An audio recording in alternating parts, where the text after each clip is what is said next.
Manuel Albares, merci d'être avec nous. Vous êtes l'ambassadeur d'Espagne en France. Vous nous faites la chance d'être sur ce plateau. Vous ne sortez plus beaucoup, il faut bien le dire. Avant de parler de l'Espagne tout à l'heure, je voudrais une réaction sur ces transferts de patients d'un côté pour décharger les unités très saturées et puis de soignants qui viennent aider.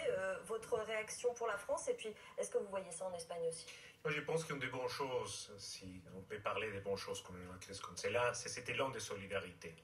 On a découvert des choses, on a découvert les prochains et l'aide qu'on peut les porter, et on a découvert aussi l'importance d'un bon système de santé publique.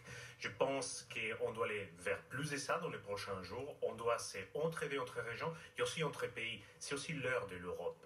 Entre l'Espagne et la France, en ce moment, il y a beaucoup d'entraide pour répatrier des citoyens d'un pays et de l'autre. En Espagne, par exemple, c'est 14 000 touristes que nous avons aidés à retourner dans leur lieu de résidence.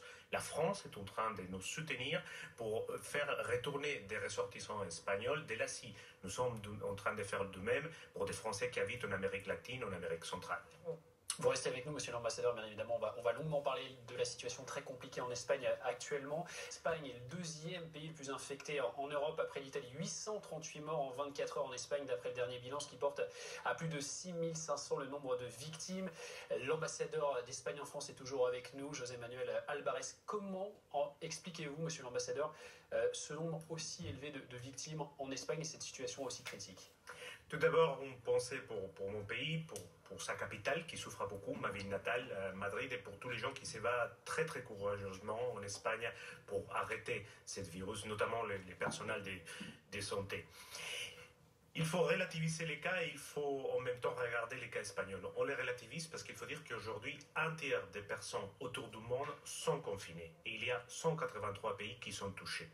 Tant que nous ne sommes pas tous sains et saufs, personne n'est sain ou sauf. Il n'y a pas de cas espagnols, il n'y a pas de cas français, il y a un cas Covid-19, coronavirus. Mais dans notre cas, effectivement, il ne faut pas négliger les chiffres et il ne faut pas les cacher, on ne les cache pas. La première raison pour laquelle on a ces chiffres, c'est parce qu'on les donne tous les jours. À la mi-matinée, les comités techniques, ce qui vous appelez, je crois, les comités scientifiques, donnent des chiffres. Après, il y a les systèmes de calcul. En Espagne, nous comptons chaque personne qui est infectée du virus et qui meurt comme quelqu'un qui meurt par coronavirus. D'autres pays ont fait d'autres choix de comptabiliser différemment. Et ensuite, il y a la structure de notre pays. L'Espagne est un pays ouvert, un pays accueillant, chaleureux. On reçoit beaucoup de touristes, des gens qui vont, qui viennent. C'est beaucoup plus facile de transmettre les virus. Et ensuite, on a une population vieillissante, c'est un fait. Qualité de vie, notre système de santé a fait que ces groupes spécialement vulnérables est plus grand en Espagne qu'ailleurs. Et aussi, nous avons une relation avec les personnes âgées qui est très particulière.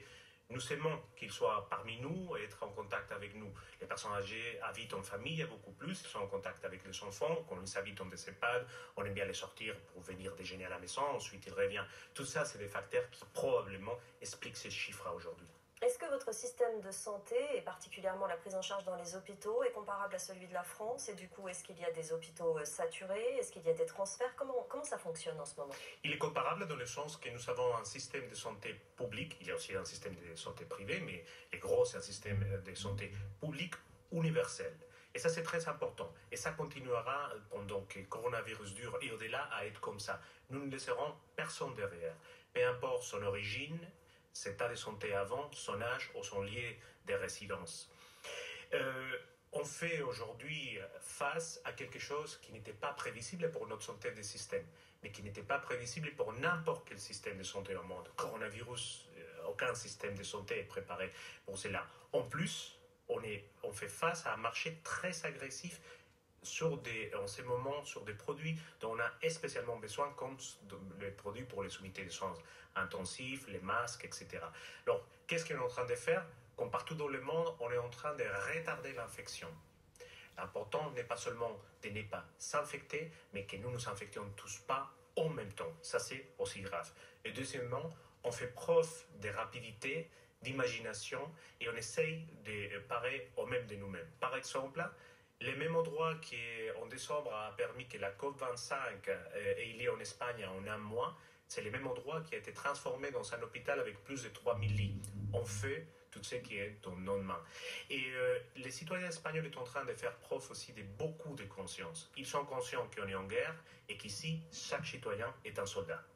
Il y a aussi des mesures, nouvelles mesures qui ont été appliquées en Espagne, avec notamment la décision qui a été transmise aux salariés travaillant dans des secteurs non essentiels de rester chez eux en Espagne. Ça veut dire que là, vous poussez encore un peu plus loin au niveau des mesures strictes. Vous allez aller jusqu'où? Absolument, on ira jusqu'à il faudra. Quand il s'agit des vies humaines, on ne va pas lésiner. On ne lésinera pas sur la dépense, et on peut en parler aussi de tout cela et de l'endettement qui ça peut entraîner, et on ne lésinera pas sur les mesures sociales. Qu'est-ce qui est en train de chercher le président avec cette mesure? Il essaye de réduire les mouvements de la population pendant au moins 10 jours à ce qui est les mouvements plus ou moins d'un week-end sous coronavirus.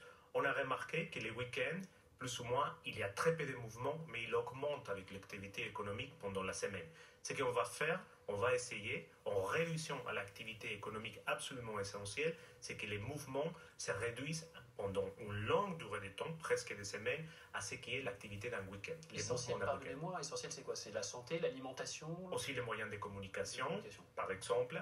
Très important d'avoir de l'information, de dire la vérité, de ne pas voir ici des fake news, par exemple, oui. Le rôle des journalistes, notamment. En ce qui concerne les traitements, monsieur l'ambassadeur, est-ce que la chloroquine, par exemple, est utilisée par vos médecins dans les hôpitaux de façon finalement assez diffusée, ou est-ce que c'est uniquement utilisé pour les cas sérieux, comme c'est le cas en France? Comment ça se passe? Je ne suis pas un spécialiste de comment ça s'utilise en ce moment. Je peux vous dire que le débat de la chloroquine que je vois en France n'est pas aussi intense en Espagne. En Espagne, pour le moment, on est vraiment dans le confinement et dans réduire les contacts entre les gens. Ça, c'est l'essentiel en ce moment.